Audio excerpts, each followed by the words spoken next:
Once kitchen. ఈరోజు మనం చాలా డెలిషియస్ అయిన choco chip, coconut, cashew nut and caramel cookie ఎలా చేయాలో చూడబోతున్నాం. ఫస్ట్ కావాల్సిన ఇంగ్రీడియంట్స్ని చూద్దాం. 1 cup white choco chip, 1/2 cup జీడిపప్పు, 1 cup dark choco chip, 1 cup caramel crystals, 1/2 cup desiccated coconut, 1 cup regular choco chips, 2.5 cup మైదా, 1 కప్ వెన్న రూమ్ టెంపరేచర్లో, 2 పెద్ద గుడ్డు, 3/4 కప్ చక్కెర, 1 teaspoon baking soda, 1 teaspoon vanilla essence, 3/4 cup టైట్గా pack చేసిన brown sugar, 1/2 tea spoon ఉప్పు. మైదాలో baking soda and ఉప్పు మిక్స్ చేసుకోవాలి బాగా. మిక్స్ చేశాక పక్కన పెట్టుకోండి. వెన్నని ఒక పెద్ద బౌల్లో ట్రాన్స్ఫర్ చేసి బాగా స్మాష్ చేసుకోవాలి. తర్వాత దాంట్లో చక్కెర, vanilla essence and brown sugar add చేసుకోండి.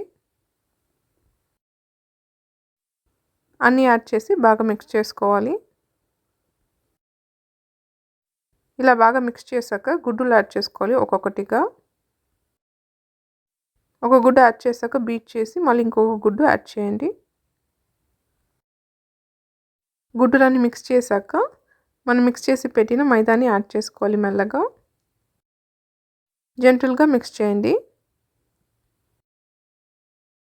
ఇలా రెడీ అయ్యాక మిగిలిన ఇంగ్రీడియంట్స్ అని యాడ్ చేసేయచ్చు.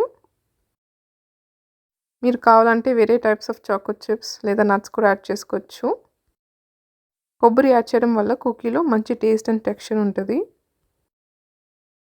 అన్నీ బాగా మిక్స్ చేశాక కుకీ డో రెడీ అయిపోతుంది. ఇలా కుకీ డో రెడీ అయ్యాక మూత వేసి ఫ్రిడ్జ్లో ఒక 1 అవర్ పెట్టేయండి. ఇలా ఫ్రిడ్జ్లో పెట్టడం వల్ల కొంచెం ఫర్మ్ అవుతుంది. కుకీ చేస్తున్నప్పుడు మరీ ఫ్లాట్గా కాకుండా థిక్గా వస్తుంది కుకీ. ఐస్ క్రీమ్ స్కూప్ లేదా గరిటె పెట్టి కుకీ డోని తీసుకోండి సేమ్ షేప్ అండ్ సైజ్లో.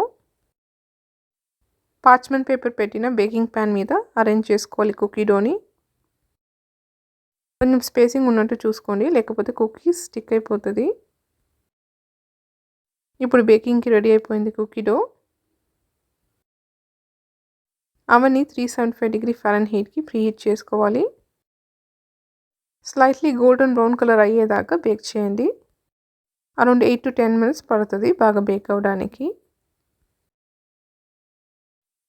ఇప్పుడు కుకీస్ బాగా గోల్డెన్ బ్రౌన్ కలర్లో రెడీ అయిపోయింది. చూస్తేనే తెలుస్తుంది పర్ఫెక్ట్గా ఉంది.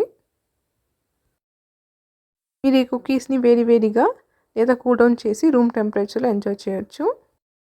అది సాఫ్ట్గా వద్దా అనుకుంటే ఫ్రిడ్జ్లో పెట్టి ఫ్యూ అవర్స్ తర్వాత ఎంజాయ్ చేయండి.